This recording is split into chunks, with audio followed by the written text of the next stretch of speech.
Hello, Literati Book Club members. My name is Elizabeth Winkler. I'm VP of Product here at Literati, and I'm so delighted to be with you today and do an Ask the Author with Haben Girma, who is the author of Haben, the book that we've been reading this month. First of all, I wanted to say thank you to Stephen Curry for inviting me to host this Ask the Author this month. I know that Stephen really wanted to highlight the story of a really strong and amazing woman during Women's History Month in particular.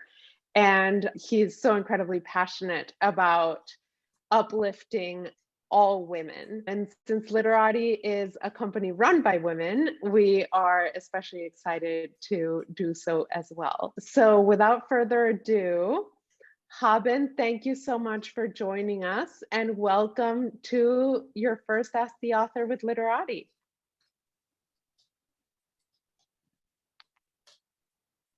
Thanks for having me here. So a lot of people are probably wondering, how is a deafblind person speaking? How is she communicating? So I'll get right to that and explain. Deafblindness is a spectrum, lots of different ways to communicate. Voice, sign, using assistive devices. There's so many different voices, and some voices are ignored because of how they're expressed. We need to create a community where all voices are valued, whether one speaks or signs or uses a computer. I'm communicating with my own voice. To know what you're saying, I'm using a computer. I'm holding it up. It's a Braille display with Braille dots along the bottom. As you speak, I have a typist typing what you're saying. I'm reading it in Braille and then responding by voice. So there's a slight delay between when you say something and when I respond, and that's because the communication's coming through. Absolutely. We've learned so much about this machine through your book. So I think everybody in the book club is really excited to see it working in real life. Yeah, there are more videos about it online. I want people to know tech is amazing. I love technology, but first and foremost, it's the people who make our world inclusive. Tech can help, but it's really the people who remove barriers, who make education, employment, and other opportunities possible. Absolutely. And is that why you wrote this book? That's one way to put it. So books are a way to teach people about a different perspective. You rarely learn about deafblind perspectives. Actually, when you hear about deafblind perspectives, it's usually a joke. It's usually said with contempt. And I want to change that. All voices should be respected, whether it comes from a blind person, deafblind person, deaf person. Stop associating blindness and deafblindness with jokes about ignorance and incompetence. That's not helpful. So I wrote this book to teach people about a disability perspective. And the biggest barrier for me is not my disability, it's ableism. Ableism is the widespread belief that disabled people are inferior to non-disabled people. We're not inferior, but that belief is out there, and it's why 70% of blind people are unemployed. Many of these blind people are talented with college degrees, but employers just assume that they can't do the job, and that's terrible. So many talented people are being denied opportunities, and employers are missing out. So I wanted to help change that, and I hope my book helps to change that. Absolutely. I know that in chapter 15, you have a very powerful quote about the dominant culture promoting ableism. And it's a quote that really resonated a lot with our book club members. And many readers did step back and reconsidered some of their own assumptions about people with disabilities. And it was great to see within the book club what that conversation turned into. So I can really tell that with at least the readers of this book club, and that's why it's so incredibly important to have these conversations, you were really able to change that perspective with a lot of people.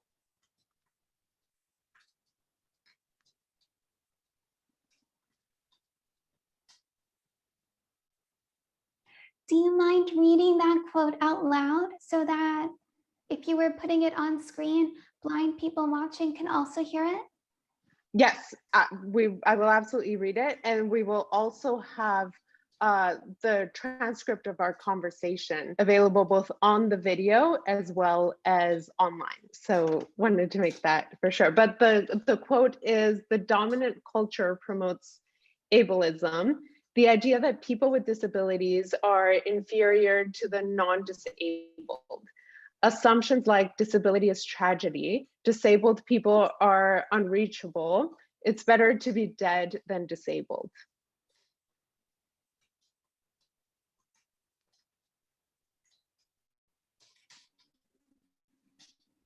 Thank you for reading that. Over the past year during the pandemic, so many people have said, even to me, I'd rather be dead than disabled. Imagine what it feels like to hear people saying that to you. That's still happening.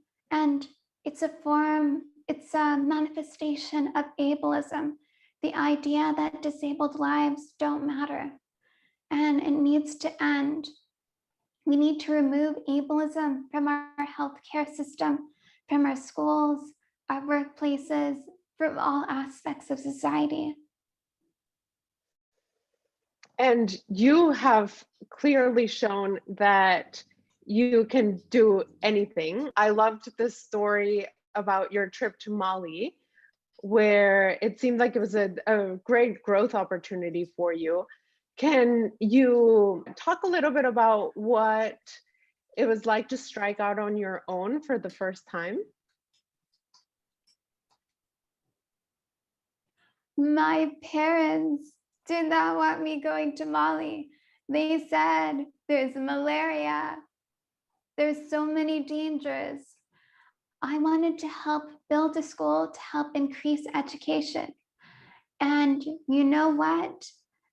The community in Mali does not need a bunch of American high school students coming over to help them build a school.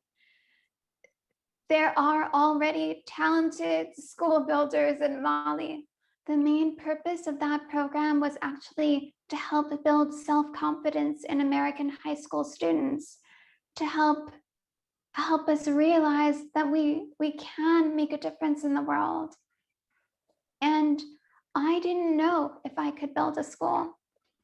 I didn't know exactly how I would use the shovels or dig the latrine to make sure the kids could also use the bathroom at the school. But I kept telling myself, we'll figure it out. We'll find a way. And the program manager said the same thing. We'll figure it out. We'll find a way. My parents were very worried and concerned, but I kept insisting, kept asking questions. And then finally they agreed to let me go to Mali to help build a school. I spent a few weeks in Mali helping to build a school. Then I came back to the United States with a bit more confidence. And my parents also had a bit more confidence in me, but they're still worried. They're still parents. I can totally see that. And I think that a lot of people in the book club also talked about the first time that they did something that terrified their parents as well.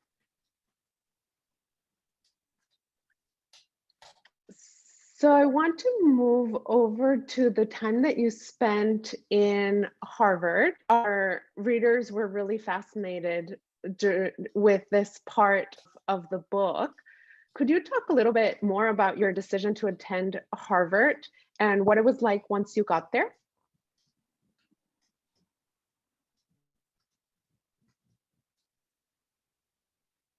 There are so many barriers in this world for disabled people.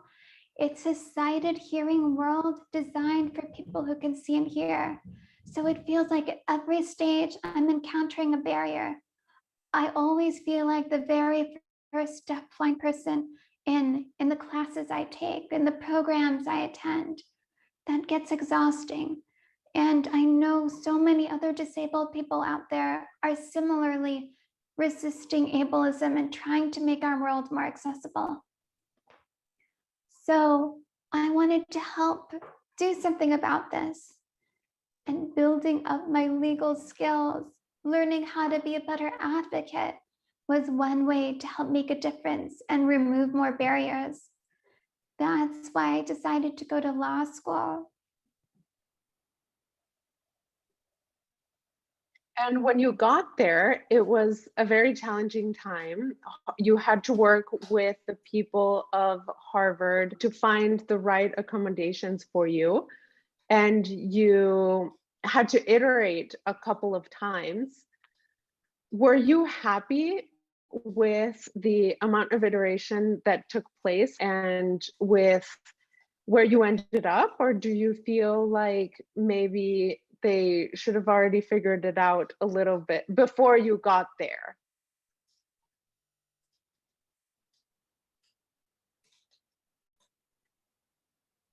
Every disabled person is different. Harvard Law School had never had a deafblind student before. I had never been to Harvard Law School before, so neither of us knew the right solutions, but we engaged in an interactive process to find the solutions and make it work. So we'd try one accommodation. If it didn't work, try another accommodation. There were a lot of people who were incredibly supportive and engaged in finding solutions. That is not the usual situation. So many schools in the United States, they will say, oh, we've never had a blind student in our program, therefore you can't do it, go somewhere else. That's what typically happens. A school saying, let's figure it out, that's unusual, but I wish it were more common. It's how we learn when we discover something new, something that's never been done before. That's how we learn. So Harvard was willing to do that. And I studied using Braille and assistive technology. I also made friends and participated in extracurricular activities. I was part of the ballroom dance team. So I made sure to get some exercise while I was also in law school. The biggest barrier for me was ableism. And there's a scene in the book where I'm at a networking event. I'm in the middle of the room, standing at a table. My Braille computer's on the table. My interpreter's on the other side of the table, and she's typing on the keyboard. I'm reading, and she's describing what she's seeing in the room, people talking, people drinking. And I asked for an attorney to come over. There were many lawyers from the Boston community to talk to law students about summer jobs. So the lawyer came over, and instead of talking to me, he only talked to the interpreter about me. He was saying to her, tell her she's beautiful. That dog with her, what a gorgeous dog. The dog must be smart. I interrupted and let him know that I'm reading everything that's being said in Braille. I know it could be a little confusing, but maybe it'd make more sense if he read, if he tried typing. Would he like to try typing? Again, he continued just talking to the interpreter and not talking to me. He told her, I really enjoyed watching you two. Tell her she's very inspiring. He was not inspired to offer me a job. A lot of non-disabled people call disabled people inspiring when they feel uncomfortable, when they feel awkward and don't know what to say. In that context, inspiring is a euphemism for pity, and that's not helpful. I'm okay with the word inspiring if it's used for positive action. For example, I'm inspired to make my website accessible. I'm inspired to learn salsa dancing. That's a positive form of inspiration.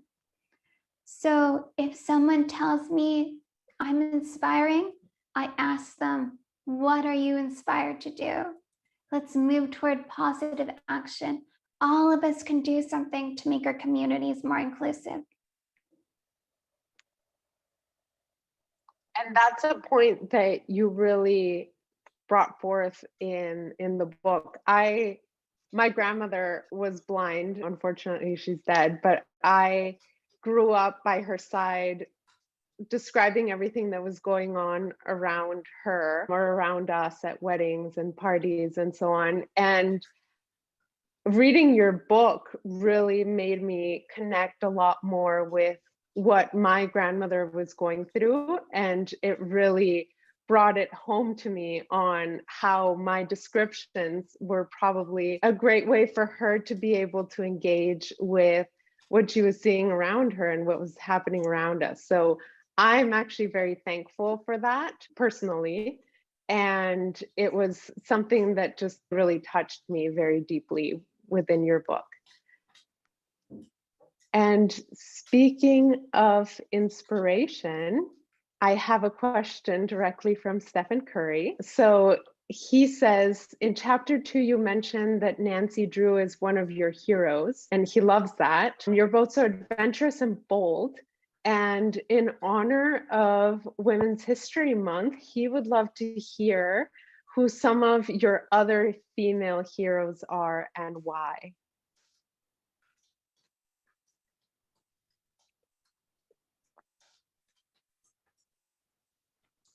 Excellent question. Nancy Drew was my hero when I was 12 years old. So much of life felt like a huge mystery, and I felt like I had to puzzle it out and figure out what was going on. Even in my own classrooms, there were so many barriers that I couldn't just be a student. I also had to be a detective and figure out what was going on in the classroom. Had he assigned homework? They wouldn't just tell me, I'd have to figure it out.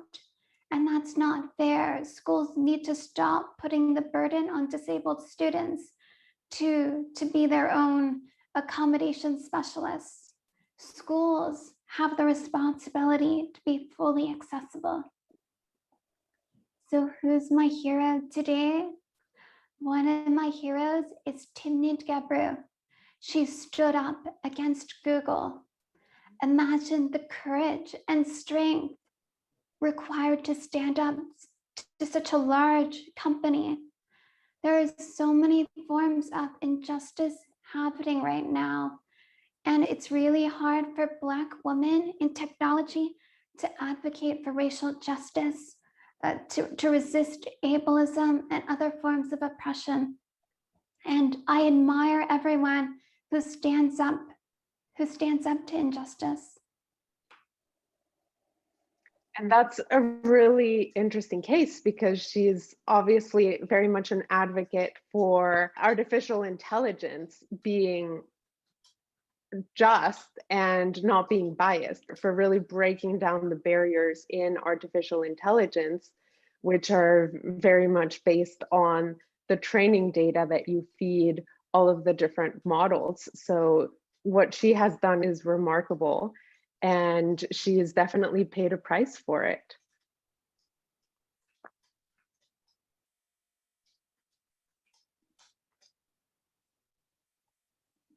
So she has people who stand up to injustice face consequences, but it's The trolling and all the harm, losing jobs, that's not right. And we need to change our system so those of us who advocate for justice are not hurt by society and employers. It's the people who are creating problems, those who are perpetuating racism, sexism, and ableism, who should be facing consequences.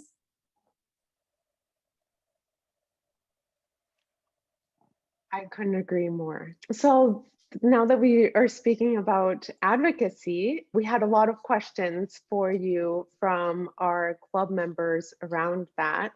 And Betty P says that she was very surprised to learn that only 10% of deafblind people learn Braille. What can we do to make sure that we can support their efforts? And are there any organizations that we can support that can really make a difference there?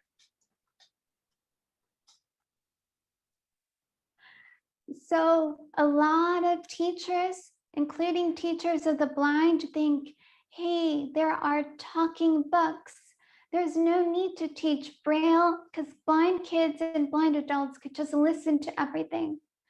But you don't learn spelling and grammar and punctuation without literacy. So it's really important that you teach Braille to blind students, blind kids and adults, so we gain literacy. And you ask, which organizations can we support? There are lots of different organizations working towards Braille access: the American Printing House for the Blind, National Federation of the Blind. I do ask that think about what you can do personally rather than making a donation, or in addition to making a donation. Think about what barriers are in your community that you could remove. If you post videos, add captions to your videos. If you post photos to social media, add image descriptions to social media. Tell your tech teams to make sure the websites are compliant with the Web Content Accessibility Guidelines. If you learn of a new project, ask the project team, is this going to be accessible to people with disabilities? Those are some of the things you can do in your community to make sure it's more accessible. That's great. And that actually answers a question from Stephen Curry, which asked about what we can do to increase access there. And I think it's so incredibly important for everyone to really ask, if you're going to a conference or if you're attending any type of event, for everybody to ask what we're doing to make sure that is accessible to everyone. For those of us in technology who are building applications, making sure that the applications and the digital experiences that we're building are very much accessible. And that's something, for example, that we've taken a lot of care to do when building the Literati app, which utilizes all of the, in particular, in iOS accessibility features. And it's something that everybody in technology should be doing as well.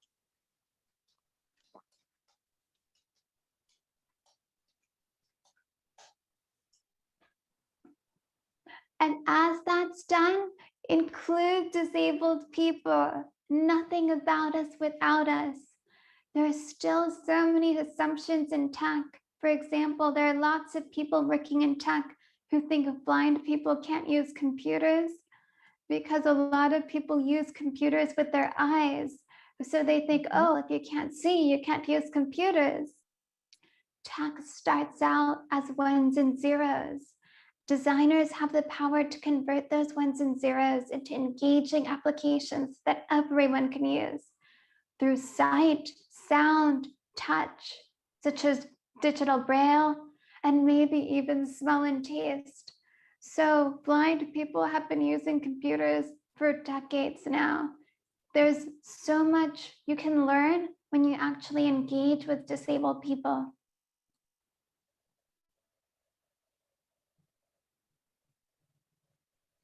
Absolutely. And not on the computer side, but more on a little bit more of a cute aspect. Your relationship with Maxine throughout the book was incredibly heartwarming and also very complex. At the beginning, you both struggled a bit to get used to each other, but you ended up being inseparable.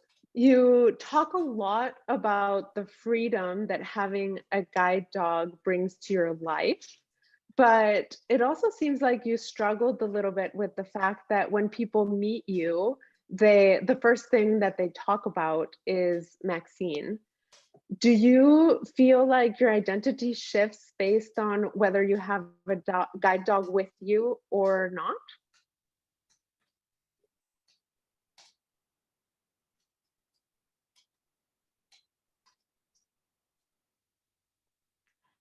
All of us are looking for bridges to other people. So when you first meet someone and you're sighted, you're looking for visual things to connect over. Maybe they have an interesting hat and you ask them about their hat. Maybe you like their tie and you comment on their tie. Guide dogs are like that. They're just one more thing that a sighted person or a blind person, when they notice the guide dog, can connect over and talk about. So I don't feel it changes my identity. It just offers sighted and blind people another piece to connect over.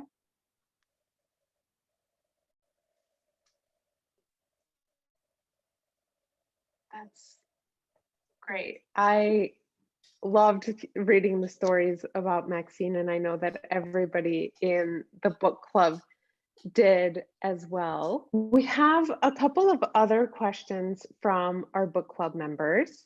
Bree writes, excuse me, asks about the Americans with Disabilities Act being now 31 years old. And compared to 1990, we're definitely a more digitally and globally focused society.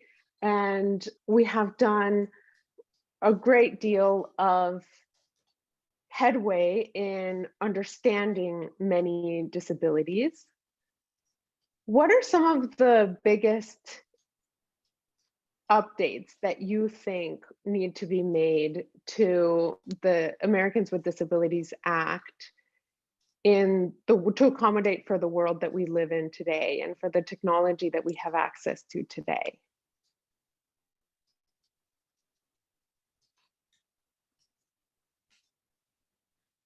That's my civil rights law. Don't mess with my ADA. I don't want people messing with it.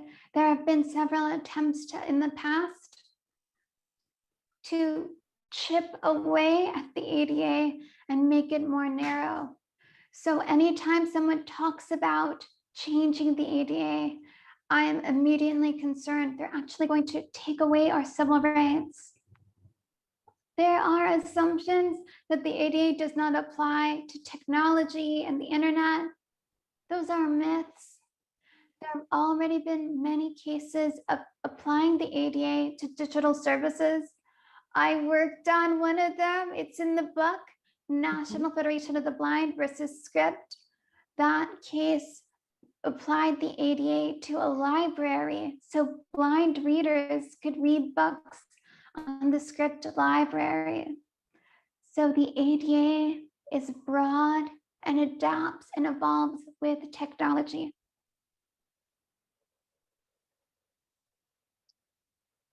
So you would not change anything about it. Would you want to expand it in any way?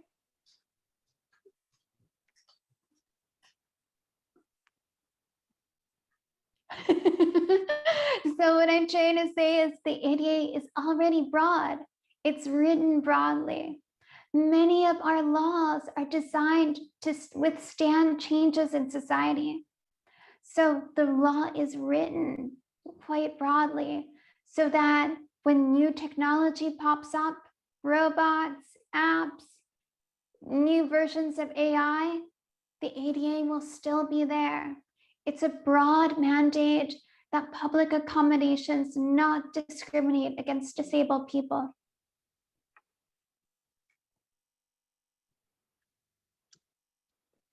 I want to fast forward to the end of the book, and one of the quotes that Stefan shared and mentioned that he loved so much because it brings some of your humor out in the book. And the quote is, "My first semester of law school bestowed many valuable lessons. And the most memorable one is this: hold off on the drinks in case a friend needs help getting home." Has this lesson and your sense of humor helped you after your first semester of law school?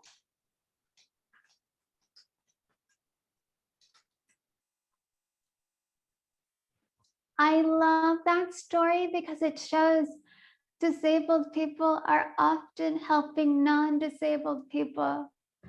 Blind people can guide sighted people, and we frequently do. So I wanted readers to know that and recognize that. Humor is a powerful way to help people overcome their awkwardness around disability. A lot of people don't know what to say, how to engage, how to interact. So being able to laugh helps you relax and finally connect. That was one of my favorite stories as well. And I could totally picture you walking through the Harvard Square and running up the stairs and making sure that your friend made it safely. It was a very heartwarming story in the book. So I have many blind friends who have similar stories of assisting sighted friends who are intoxicated. It happens quite a bit. Blind people are leaders, we're guides.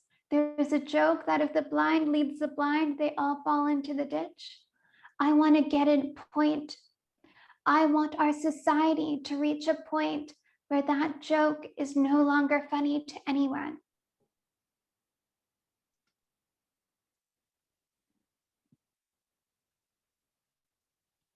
Absolutely. And I think your book really brings that out so incredibly.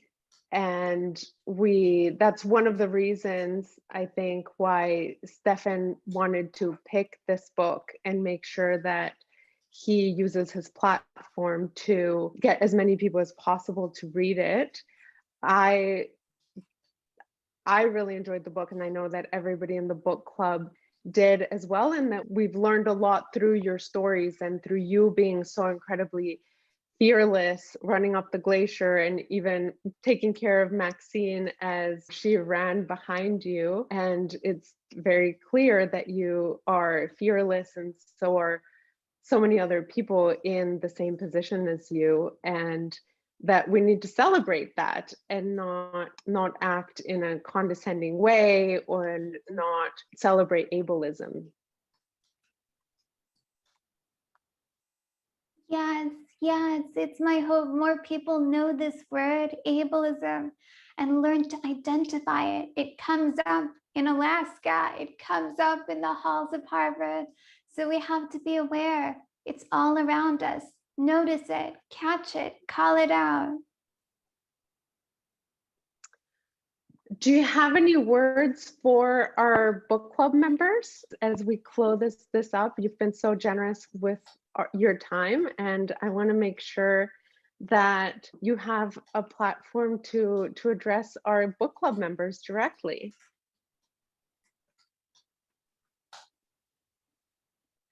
If you feel inspired by the book, by this presentation, think about one barrier in your community.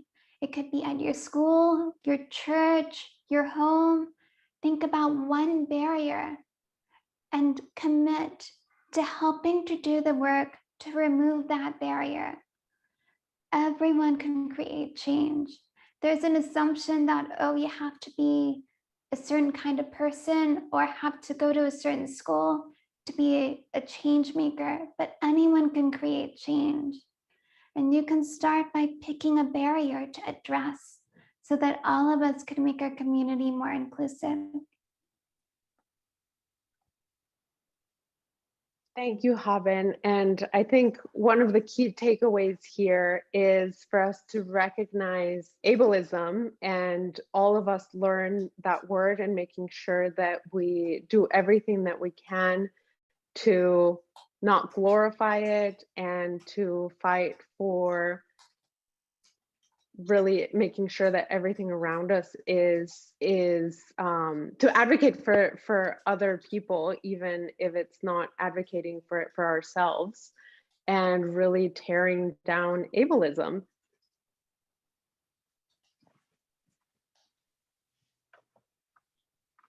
Thanks for helping to teach more people about ableism through this video and through the book.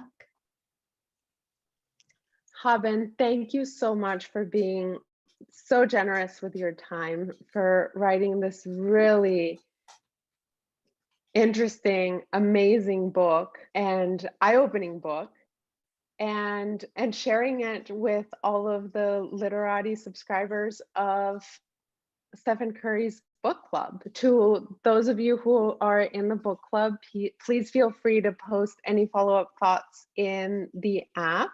And I look forward to seeing all of you in the discussion and to continue seeing you for next month's book as well. Haben, thank you so much.